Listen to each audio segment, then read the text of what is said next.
Kembali lagi di channel YouTube Bang Farah. Hari ini kita akan melakukan wawancara dengan salah satu inspirator. Kalau menurut saya itu adalah sosok yang sangat luar biasa. Mungkin kita sudah kenal semua. Kami memanggilnya dengan sebutan Bang Omar.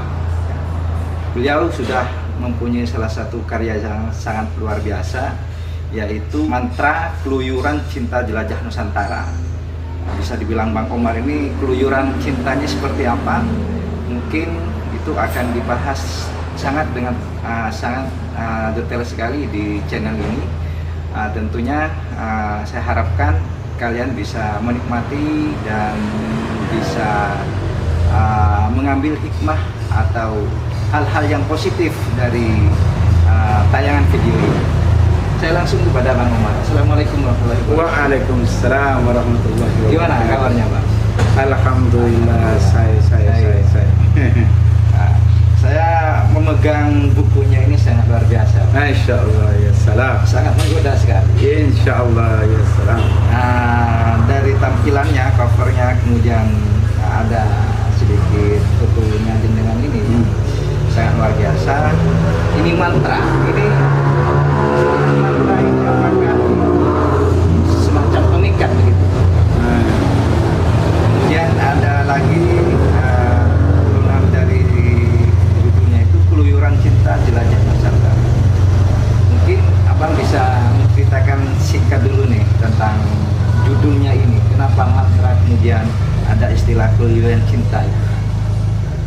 Sebelum kita masuk pada isi dari buku ini, Pak. Karena ketika orang melihat judulnya aja ini sudah menggoda sekali gitu, Yes, Pak. salam. Yes, salam. Ya, itu mungkin gimana, Pak? Bismillahirrahmanirrahim. Assalamualaikum warahmatullahi wabarakatuh. Waalaikumsalam. Terima kasih Bang Farah yang telah memberikan waktu untuk kita bisa menyampaikan tentang apa yang telah kami tulis. Dan terkait buku ini, kami hanya ingin membuat sebuah prasasti dalam kehidupan bahwa orang yang bernama Bang Umar ini pernah hidup di dunia ini. Pernah hidup di dunia ini sehingga ketika kita dipanggil oleh Allah masih ada yang mengenang. Dan kenangan itu, prasasti itu dalam bentuk karya tulis.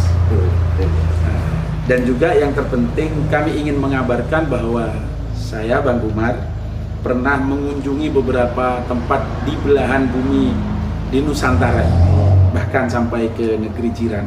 So, sampai ke jiran, Pak? Sampai ke negeri jiran, Wah, tepatnya sampai ke Malaysia dan sampai ke pedalaman Thailand, ke Patani. Terkait buku ini, buku mantra, pertama keluyuran dulu. Jadi keluyuran ini sengaja kami beri branding keluyuran, cinta, bahwa keluyuran itu kan safar. Jadi safar itu perjalanan mengunjungi anjang sana ke beberapa tempat. Itu harus dilandasi dengan cinta. Oh iya. Bang Farah. Iya. Karena kalau tidak dilandasi dengan cinta, orang Arab mengatakan as-safaru qit'atun minal adab. Oh gitu. Jadi orang bepergian itu sepenggal dari ketersiksaan. Karena dia harus meninggalkan orang-orang yang dicintainya, Benar. keluarganya. Kemudian biasanya di tempat yang baru, tempat ia berkelana itu, dia menemukan sesuatu yang tidak biasa. Oh ya, berarti ini bisa dikatakan sebagai karya dari hasil Bang Umar melakukan safar atau keluyuran itu tadi. Betul.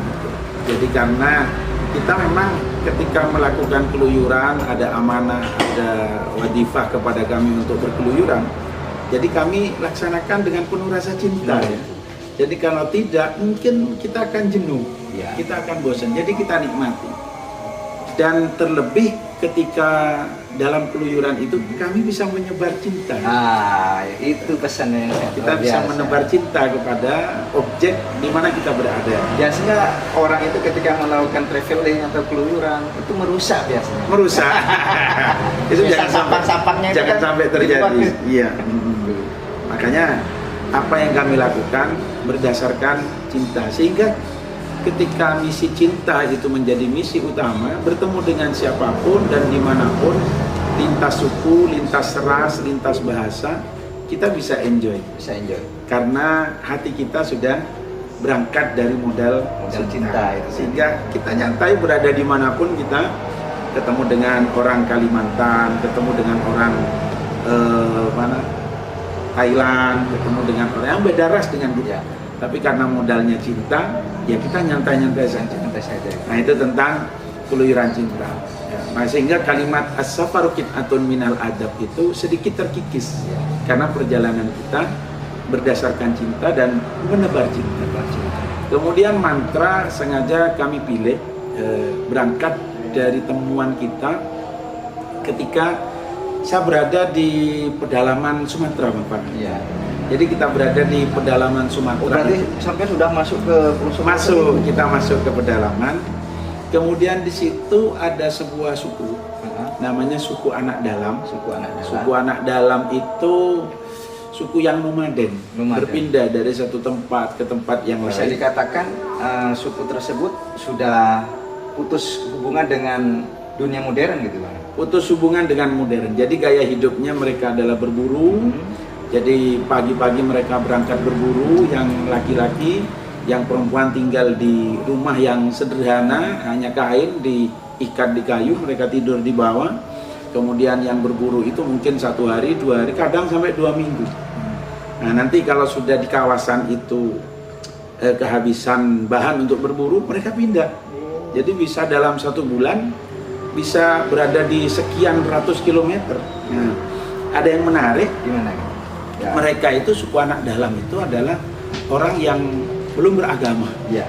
Jadi beda dengan suku Dayak. Bukan dikatakan ateis itu, Bang? Enggak. Begini, saya temu kalau orang Dayak itu kan agamanya keharingan. Mereka menyembah kayu yang diukir. Tapi kalau suku Anak Dalam ini, mereka tidak ada yang disembah. Jadi ada yang disembah tapi tidak punya agama. Jadi ada pohon besar disembah. Gitu. Ada kayu besar disembah. Kayak semacam animisme. Tapi tidak beridentitas. Beda dengan orang Dayak keharingan. Anehnya, saya bertemu dengan orang yang biasa keluar masuk di pedalaman itu. Namanya Pak Babensa di situ, Pak Tamrin itu. Dia pernah terjatuh, ditolong oleh suku Anak Dalam itu, oleh dukunnya. Lalu kemudian dibacain mantra. Dan mantranya, setiap mantranya suku Anak Dalam itu diawali dengan bismillah. Oh, bismillah. Ini bukan agama Muslim. Bukan. Jadi agama mereka tak beragama. Tidak beragama, tapi mengawali doanya dengan bismillah. Ya, ini yang sempat saya tulis di buku ini. Cuma ini mantra untuk pemikat ini ya. Wah. Nah, ini zaman kalau kena berarti mantra kalau ini sudah beli buku ini otomatis dapat mantra ini, Bang.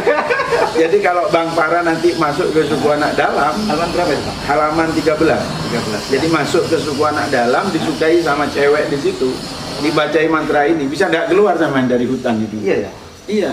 Jadi termasuk mereka itu kita pantangan, kalau bersama mereka kita nggak boleh meludah. Jadi misalnya kita tahu meludah, bisa-bisa ludah kita diambil, dibacain mantra, sama nggak keluar dari hutan itu. Itu ya. Waduh. Nah, ini mantra saya kasih contoh. Bismillahirrahmanirrahim.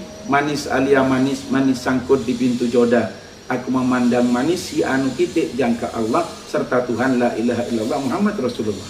Wah, ini kalau dilihat dari Islami.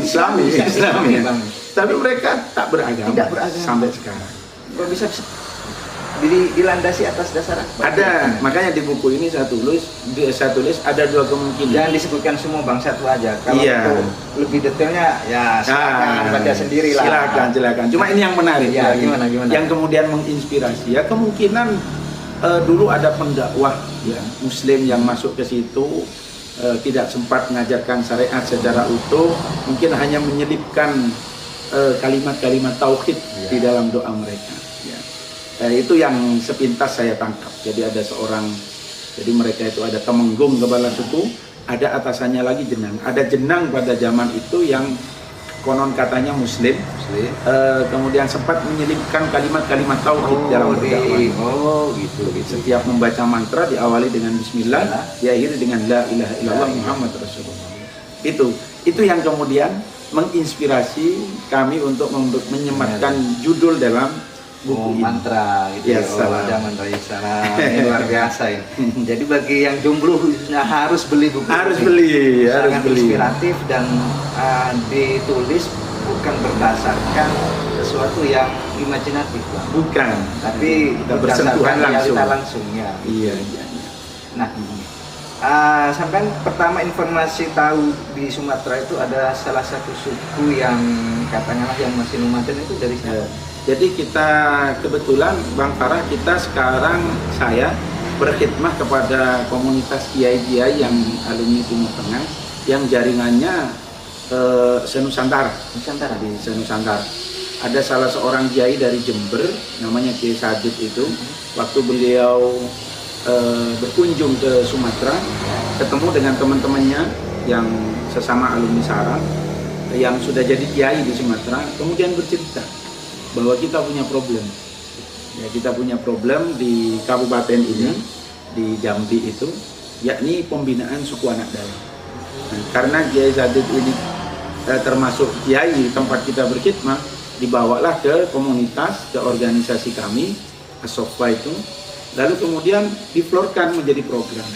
Nah, kebetulan kami yang diutus ke sana. Jadi kita berangkat dari Palembang itu, perjalanan berangkat jam 4 sore, nyampe ke kabupatennya dulu, ke kotanya itu besok jam 4 lagi. Jam 4 lagi, berarti Jauh ini. memakan perjalanan berapa? 12 jam. 12 jam, 11 jam. Baru keesokan harinya kita 2 jam, 3 jam masuk ke hutan.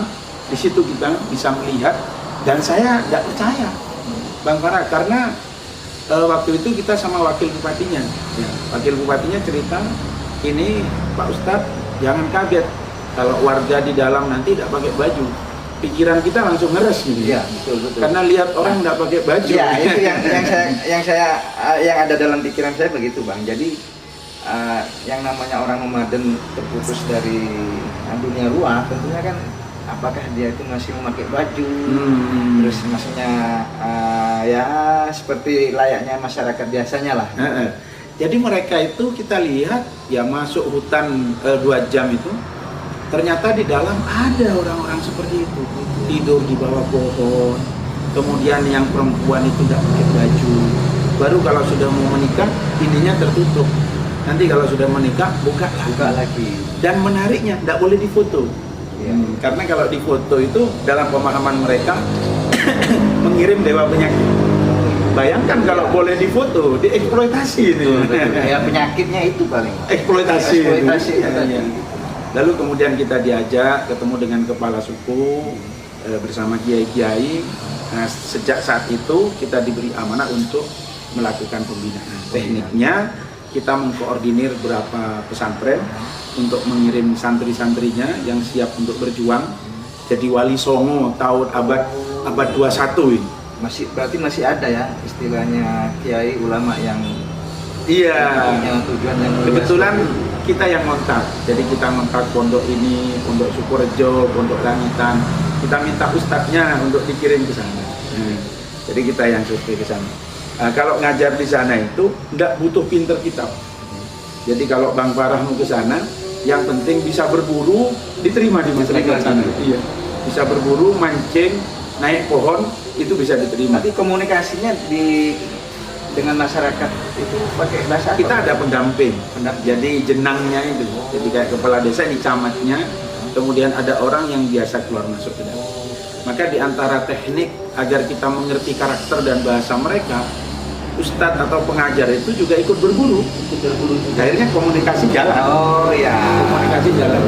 Jadi kita mengambil salah satu hobi dari masyarakat. Mungkin Bang Farah nanti bertanya ya, karena mereka kan tidurnya di bawah pohon. Ya. betul. Anak kecil, suami istri, kalau berhubungan gimana kan begitu? Ya itu Bang. Atau kalau dan lain-lain hal-hal yang Betul. bersifat privasi bagaimana? Ya. Ada yang menarik begini. Saya tanya kepada mereka, untuk hal-hal yang bersifat privasi, mereka datang ke semak-semak, ya, mau buang air besar, mau buang air kecil, atau mau berhubungan itu. Lalu mereka teriak, wow, wow, wow, wow, wow, wow. Berarti jangan mendekat ke Jangan sini. mendekat. Oh, Ada orang betul. sedang buang hajat kan begitu. Jadi seperti itu. Iya, Dan, jadi dan guru-guru yang kita kirim itu bukan hanya ngajari Quran, bukan hanya ngajari baca, ngajari mandi. yang cari mandi.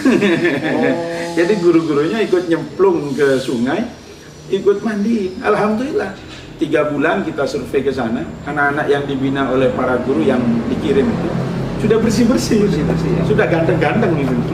Oh berarti, jadi tujuan istilahnya pengabdian di sana itu atau survei ke sana itu melakukan pembinaan itu bukan langsung kepada keyakinan dulu Bang. Bukan. Tapi Jadi pada mengajak mereka akhlaknya, hidup normal hidup seperti normal. kita. Oh. Karena mereka maunya berburu, sementara persediaan di hutan sudah mungkin terbatas, Betul. ya kita ajari untuk menetap. Pemerintah nyiapkan rumah kadang ditinggal. Ya bagaimana mereka mau menetap? Terus kasihan anak-anaknya. Orang tuanya mungkin sudah enjoy lah dengan hidup berburu, tapi anak-anaknya kan perlu pendidikan membaca dan lain sebagainya. Lalu mereka itu tidak punya KTP. Kalau ditanya lahirnya kapan, kadang nyebut bersamaan dengan tumbuhnya pohon mahoni. Ini menarik. Itu gimana itu cara ngukurnya? Makanya kendala pemerintah setempat itu, mereka mau dikasih beras. Kalau cuma satu kali mungkin. Tapi kalau berkali-kali itu kan harus ada program data resmi. Iya. Nah ketika diminta KTP-nya tidak ada. Nah, akhirnya dipanggil ayo bikin KTP. Tapi mau nggak Bang kalau semisal suku mana tadi? Anak dalam. Anak dalam itu mau nggak semisal difasilitasi oleh pemerintah, semisal dibuatkan identitas, kemudian dibuatkan rumah tinggal, kemudian diajarkan berkaitan dengan sekolah formal, itu kira-kira Tidak mau. Nah justru kita membina mereka untuk mau. Mereka enjoy dengan berburu. enjoy berburu. Jadi pemerintah setempat sudah bikin rumah di dalam. Bikin rumah di dalam, ditinggal. Jadi mereka dipanggil satu suku itu, isiin sekitar 60 kakak. Terus ini tak siapkan rumah di tengah hutan. Paling cuma ditengok, dibuat naruh tas, habis itu ditinggal lagi. Nah, kita membidik mereka yang mau tinggal di situ, walaupun cuma 2 bulan, kita didik mereka. Banyak relawan yang masuk ke dalam, termasuk tim dari kita. Berarti pengalaman Bang Rumane sangat luar biasa. Menarik. Sangat. Kalau Bang Farah pengen ke sana, ya harus siap untuk mandiin mereka.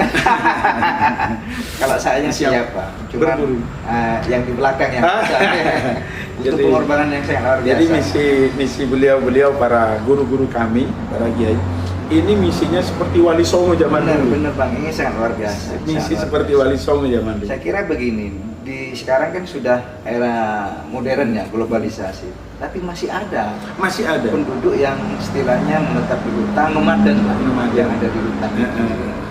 Jadi mereka itu ya sama, pikiran Bang Farah sama dengan saya dari awal. Masa ada sih gitu? Nah, iya, sampai ke dalam banyak. Satu kabupaten itu ada sekitar 15 suku. Jadi ya sekitar 3.000 lah satu kabupaten. Terus selain di suku anak dalam itu di mana lagi Bang yang dikunjungi lagi? Sedikit saya kasih penutup di suku anak dalam. Ada tradisi suku anak dalam itu melangun. Melangun itu pergi meninggalkan hutan. Misalnya ini kawasan Malang, mereka meninggalkan hutan ini itu karena 2. Yang pertama karena persediaan hutan habis. Yang ketiga karena ada yang sakit atau meninggal. Ada yang meninggal. Jadi kalau ada keluarganya yang sakit, didatangi oleh tabib atau dukun, mereka sudah tidak ngatasi. Padahal kalau dibawa ke puskesmas kan beres. Ditinggal. Dalam keadaan sakit atau dalam keadaan meninggal, lalu mereka pergi sambil seperti bernyanyi-nyanyi. Itu melangun. Terus mayatnya dibiarkan. Nah, itu tentang suku anak dalam. Terus di antara buku ini kami menulis, kami pernah sempat terkejut ya ketika sampai di Pangkalan Bun. Pangkalan Bun ini Kalimantan Tengah. Kemudian kita masuk ke namanya Istana Kuning. Ketemu dengan juru kuncinya, mereka cerita.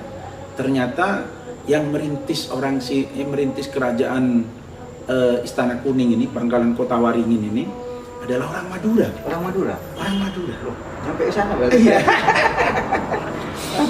Jadi si juru kuncinya ini Mas Gusti ya. Di sini saya tulis Mas Gusti cerita. Dulu itu waktu kerajaan Banjarmasin akan membuka meluaskan perluasan wilayah sampai ke Kota Waringin Barat yang dikenal dengan Pangkalan Bun sekarang itu, mereka minta bantuan ke Jawa, minta bantuan ke Mataram, ya. Kemudian untuk dikirim orang-orang biar ikut kerja bakti lah, membangun kota baru ini. Kota baru. Dan sama orang ini, sama Mataram ini yang dikirim orang Madura, orang Sumeneb. Orang Sumeneb. Jadi saya ingat ternyata yang bikin Majapahit orang Sumeneb juga. Oh iya, ternyata memang nggak salah Madura itu. Nggak salah. Jadi pertimbangannya karena kerajaan Banjar yang mau buka kota baru ini kan Muslim, kemudian Mataram Muslim. Jadi pertimbangannya ini orang Madura ini fanatik, ya Muslimnya fanatik dan gigih bekerja. Nah sehingga di situ Mas Gusti ini, Gusti Muhammad Nasar ini cerita. Di sini ada kawasan khusus orang Madura yang ketika ada konflik di Sampit, ini kan dekat sama Sampit, ini tidak terimbas. Oh, tidak terimbas. Dilindungi jadi warga istimewa. Nah, namanya Sabah Kahawa. Sabah Kahawa. Itu kawasan orang Madura di Pangkalan Bun. Di Pangkalan Bun. Dekat dengan Istana Kuning. Di keluarga saya juga banyak di situ, Bang. Maksudnya ada, bukan banyak sih, ada apa? Kakak ipar. Di Pangkalan Bun. Ya, di Pangkalan Pernah Bun. ke Pangkalan Bun? Belum.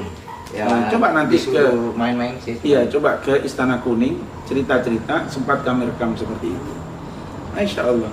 Jadi kita bisa wawancara langsung, bisa ketemu langsung. Gitu ya. Dan saya bangga jadi orang Madura. Gitu. Nah, gimana? Ini perlu diungkap di sini, Bang. Di Sawah Kahawa ini, Bang. Iya, jadi yaitu ternyata yang berjuang dulu Majapahit, Arya Wiraraja ngajak orang Madura. Iya.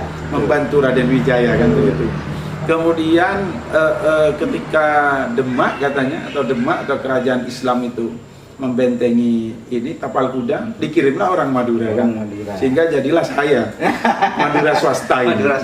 Madura swasta ini. Termasuk di Sabah Kahawa ini. Di Pangkalan Bun atau Kota Waringin Barat. Itu yang kita jumpai dan menarik, dan alhamdulillah kita misinya adalah menebar cinta. Kita sampai masuk ke pedalaman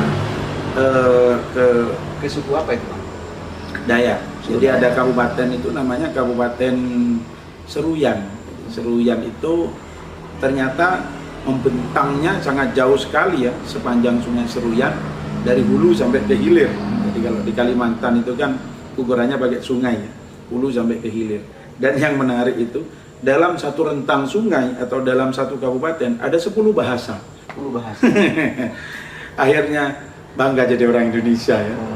10 bahasa mau jadi satu kesatuan namanya NKRI. NKRI. Ini masih satu kabupaten. Satu kabupaten. 10 bahasa. Satu kabupaten 10 bahasa. 10 bahasa.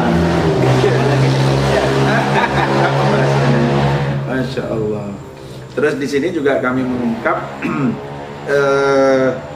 kita perjalanan ke ini, ke perbatasan Malaysia dengan Thailand. Yang menarik itu begini, Bang. Ternyata di Thailand itu atau di Malaysia ya, saya masuk ke Kelantan waktu itu. Kalau Bang Farah tahu Manohara. Manohara, Artis itu. Artis yang pernah dinikah sama Raja Kelantan. Saya masuk ke Kelantan. Nyampe di sana, di tengah-tengah acara, saya dimintai tolong, dipanggil. Ayo Pak Ustadz ikut kami. Kemana? Ke kampung. Jadi dari Masjid Sultan Kelantan kita dibawa jauh sekitar 1 jam. Nyampe di sana acaranya selamatan pindah rumah. Selamatan pindah rumah. Saya mikir ini sama dengan di Jawa ini, sama dengan di Madura ada selamatan pindah rumah. Nyampe di sana suguhannya itu yang menarik, dikasih sayur kecipir. Kecipir. Tahu kecipir ya? Itu sayur ada di Madura ada, di Jawa ada, kemudian terong gitu. Kok sama ini ternyata? berarti kita satu rumpun Satu ternyata. rumpun, satu. Dan mejanya itu taplaknya terbuat batik itu. Satu rumpun ternyata. Ternyata kita dengan Malaysia satu rumpun. Keesokan harinya kita diajak nyebrang, namanya perbatasan Sungai Golok. Nah, baru kita masuk ke Thailand. Dan itu pun menunya juga satu rumpun dengan kita. Jadi kita dikasih dawet ya di dataran, di pedalaman Karet ini. Kita menjenguk pesantren-pesantren yang ada di sana. Dan sama, cuma bahasanya yang sudah sepuh-sepuh itu bahasanya bahasa Thai. Yang muda-muda bisa bahasa Melayu. Bisa nyambung dengan kita. Itu Masya Allah. Kita bisa kemana-mana dan kita bisa tahu bahwa kita punya banyak saudara. Wah. Saudara seiman, saudara seakidah. Dalam lingkup Nusantara, kita saudara sebangsa dan setanah air. Itu yang luar biasa. Tadi dari ceritanya Bang Umar itu sangat menggugah saya Bang untuk ya paling nggak ngikuti jejaknya lah ke pelosok-pelosok desa mencari masyarakat yang tertinggal kemudian dilakukan sebuah pembinaan itu sangat luar biasa. Dan saya pikir tidak semua orang yang punya jiwa yang seperti itu. Justru orang-orang itu keluyuran bukan masuk ke pelosok desa. Cari tempat wisata ya. Tempat wisata. Eksploitasi diri.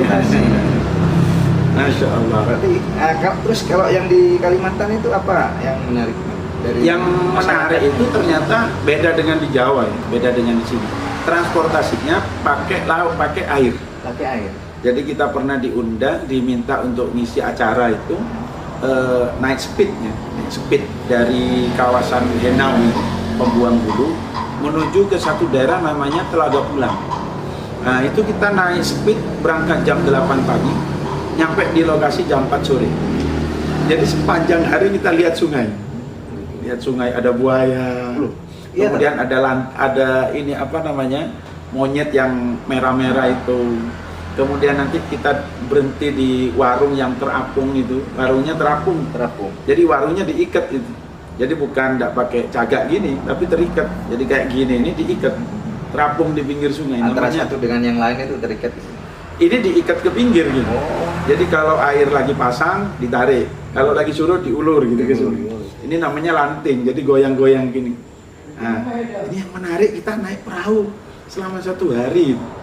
Oh, ini tidak berani kita pulang malam, kalau nabrak buaya habis kita. Jadi pulang ke rumah. Dan yang penting kita ternyata satu bangsa. Dan kita ke sana kadang mulutan bareng. Baca maulid, di Kalimantan. Iya, kita dari satu daerah, dari hulu sampai ke hilir, kita menyebarkan cinta kepada Allah, cinta kepada Rasulullah. Yang terakhir mungkin, Bang Farah, dari buku ini yang kami tulis, makanya kita tertarik dengan yang tak biasa. Kita ngadakan pembinaan di penjara. Penjara? Iya. Penjara mana? Lowok Waru. Lowok Waru. Oh, di mana sini berarti ya? Di Lowok Waru ini ada pesantren ya. Iya. Ada pesantren, ada kebijakan dari Kalapas itu harus bikin pesantren. Dan kita yang masuk. Bang Umar tentunya yang jadi. Iya, kita masuk dan kita bawa teman-teman. Dan mohon maaf lagi ya, ini yang kebetulan masuk ini Ustadz Madura semua. Ustadz Madura. Kita punya komunitas namanya Rampak Nau. Ini Rampak Nau, kopiahnya Rampak Nau. Ini yang membackup kegiatan pendidikan di dalam pesantren. Yang menarik itu ya dengan berbagai macam ceritanya mereka. Mulai dari yang pernah merampok, begal, yang pernah saya tulis di sini diantaranya ada seseorang itu, Bang Farah, dia taubat sudah jadi begal. Kenapa? Dia waktu begal ketangkep di perbatasan lah di salah satu tempat, dan namanya pelaku seperti itu kan pakai jimat. Iya. Istilahnya jimat kekebalan. Gitu. Jimat kekebalan, dibacok, ditikam, tidak masalah. Akhirnya dia ditelanjangi sama warga, ketahuan ada jimatnya, diambil, disiram bensin, lalu kemudian mau dibakar. Untungnya ya orang sudah cari korek ini, siap bakar ini, emas ini, ada polisi datang, dia terima kasih. Habis ini saya tahu. Makanya dari peristiwa kejadian itu dia langsung taubat. Subhanallah, nyampe di lapas itu ada pesantren, dan mereka yang tinggal di situ intensitas belajarnya melebihi kita karena tidak bawa HP. Betul. Tidak bawa HP. Sehingga mereka alhamdulillah insya Allah ya, bukan berarti saya ngajak Bang Farah untuk tinggal di dalam, enggak ya. Mereka yang di dalam itu meskipun yang misalnya ditahan sampai 2 tahun, 3 tahun, pulang-pulang bisa hafal Aqidatul Awam. Wah, gitu Bang. Aqidatul Awam dan sudah diwisuda Al-Quran dan lain sebagainya. Jadi ya kalau masuk penjara bisa menjadi lebih baik. Mungkin Sangat lebih baik. rekomendasikan para koruptor masuk sana, Bang. Oh iya, dan iya kita ketemu. Oh, gitu mulai ya? dari koruptor, mulai dari semua jenis kejahatan kita jadikan warga binaan santri. Tiap tahun kita sudah Al-Quran. Sudah, Bang. Kemudian kita juga hafalan setoran hafalan Aqidatul Awam, kemudian Alala dan lain sebagainya. Intinya buku ini kami mencatat wilayah-wilayah yang tidak terjangkau oleh orang-orang yang biasa. Sehingga kami melakukan keluyuran cinta ke beberapa tempat yang tidak biasa dikunjungi oleh orang lain. Acara ini ditutup, mungkin bisa dibacakan salah satu atau yang paling halaman, maksudnya isi yang paling menyentuh hati Bang Umar itu di halaman berapa, Bang?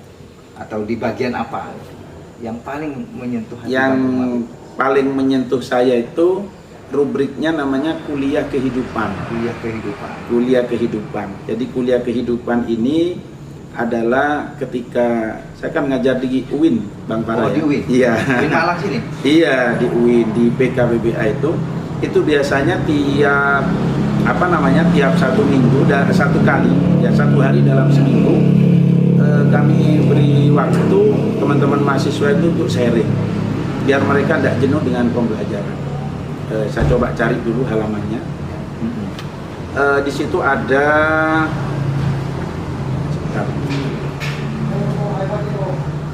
semoga ada. Sebelum Bang Umar menemukan halaman itu, saya kembali lagi mengingatkan buat para pemirsa yang menonton video ini untuk mengetahui lebih detail lagi berkaitan dengan mantra keluyuran cinta jelajah Nusantara ini. Nanti saya akan menyediakan kontak person dari Bang Umar atau timnya di deskripsi video ini. Nanti silakan cek sendiri, dihubungi sendiri. Barangkali ya ini memang saya rekomendasikan buat kalian ya, yang istilahnya itu kekeringan dalam urusan cinta. Rekomendasi buat kalian itu buku Bang Umar ini, Mantra Keluyuran Cinta. Ini sangat inspiratif sekali. Gimana, Bang? Iya. Nah, termasuk terkait cinta itu saya kasih judul namanya Berani Saja Tidak Cukup. Berani saja. Jadi orang itu kalau mencintai seseorang, Bang Farah mencintai salah seorang mahasiswi misalnya, ya berani nggak cukup. Berani nggak. Modal yang paling utama itu selain berani harus tahu diri. Tahu diri.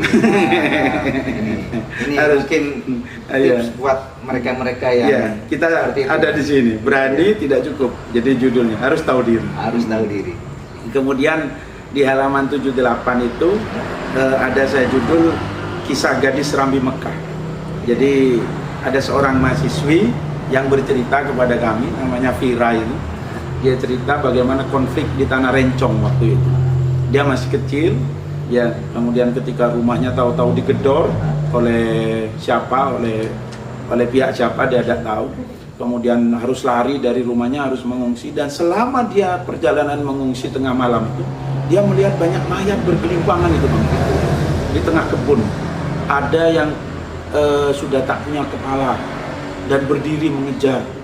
Ada yang telinganya hilang, ada yang cuma kepala saja sambil teriak-teriak. Itu yang dialami. Sampai ketika dia mengungsi, kondisi sudah mulai membaik dan dia terpisah dari ayahnya. Kemudian ketika selang berapa bulan, ayahnya datang lagi karena memang diungsikan oleh kakeknya. Lalu kemudian dia berangkat ke sungai karena mau masak cari sayur. Ya. Nyampe di sungai itu dia melihat jamur banyak.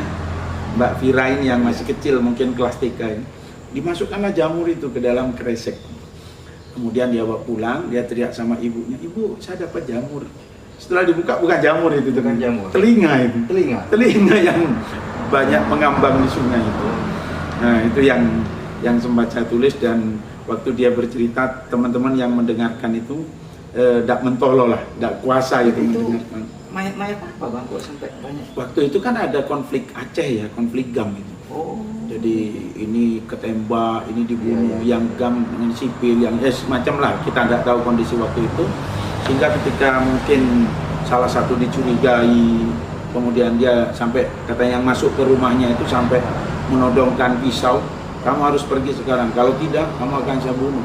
Ya malam itu meninggalkan rumahnya, si Vira, ibunya sama adiknya, bapaknya sudah kabur. Nah waktu di tengah perjalanan itu, dia melihat banyak mayat bergelimpangan. Bahkan ada mayat tanpa kepala itu yang bangun dan mengejar sambil minta tolong. Nah itu kita tulis di sini. Itu ketemu dengan si Vira ini di mana? Dia mahasiswa UIN. Mahasiswa UIN? Iya, jadi kan kita tiap minggu ada satu hari lepas nggak pakai pelajaran curhat. Nah, namanya kampus kehidupan. Nah, saya tulis di situ. Istilahnya Forum curhatnya mahasiswa, cerita pengalaman hidupnya. Ada mahasiswa itu yang disunat 2 kali, macam ada yang pernah diculik sama tukang ojek, itu ada. Nah, cuma yang sempat saya tulis di sini adalah kisah si Vira dan si Dita. Kalau Dita ini dia pernah mengalami 4 agama.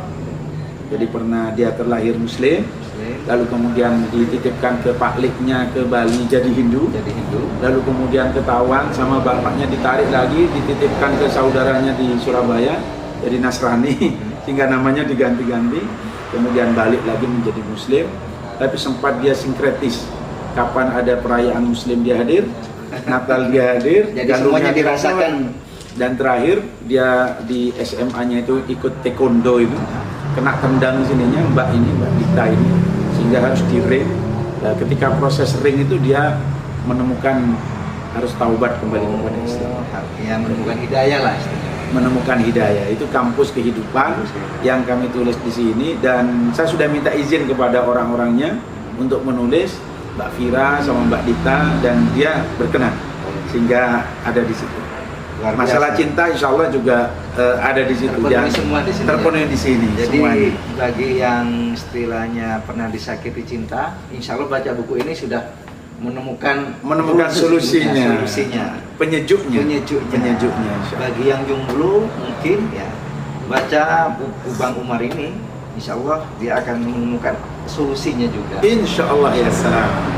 Saya kira mungkin cukup di sini dulu Bang ya. Insya Allah kita sambung di lain lain kesempatan kita akan ngobrol lebih dalam lagi bersama Bang Umar. Kisah yang sangat inspiratif dari Bang Umar ini dan ditulis dalam sebuah buku, karya buku yang sangat luar biasa dengan judul Mantra Keluyuran Cinta Jelajah Nusantara. Mungkin bagi kalian yang berminat, sekali lagi nanti saya akan memberikan kontak person di video ini atau di deskripsi video ini. Silakan dicek sendiri, dihubungi sendiri langsung ke Bang Umar ya. Bang Umar langsung Bang Umar. Oke, mungkin sampai di sini dulu ngobrol-ngobrol kita. Kisah inspiratif ini sangat luar biasa. Di lain kesempatan kita akan memberikan tampilan atau tayangan yang lebih berfaedah. Saya kira itu, kurang lebihnya mohon maaf apabila ada kesalahan-kesalahan kata maupun perbuatan. Sekian dari saya. Assalamualaikum warahmatullahi wabarakatuh. Waalaikumsalam. Terima kasih. Sama-sama.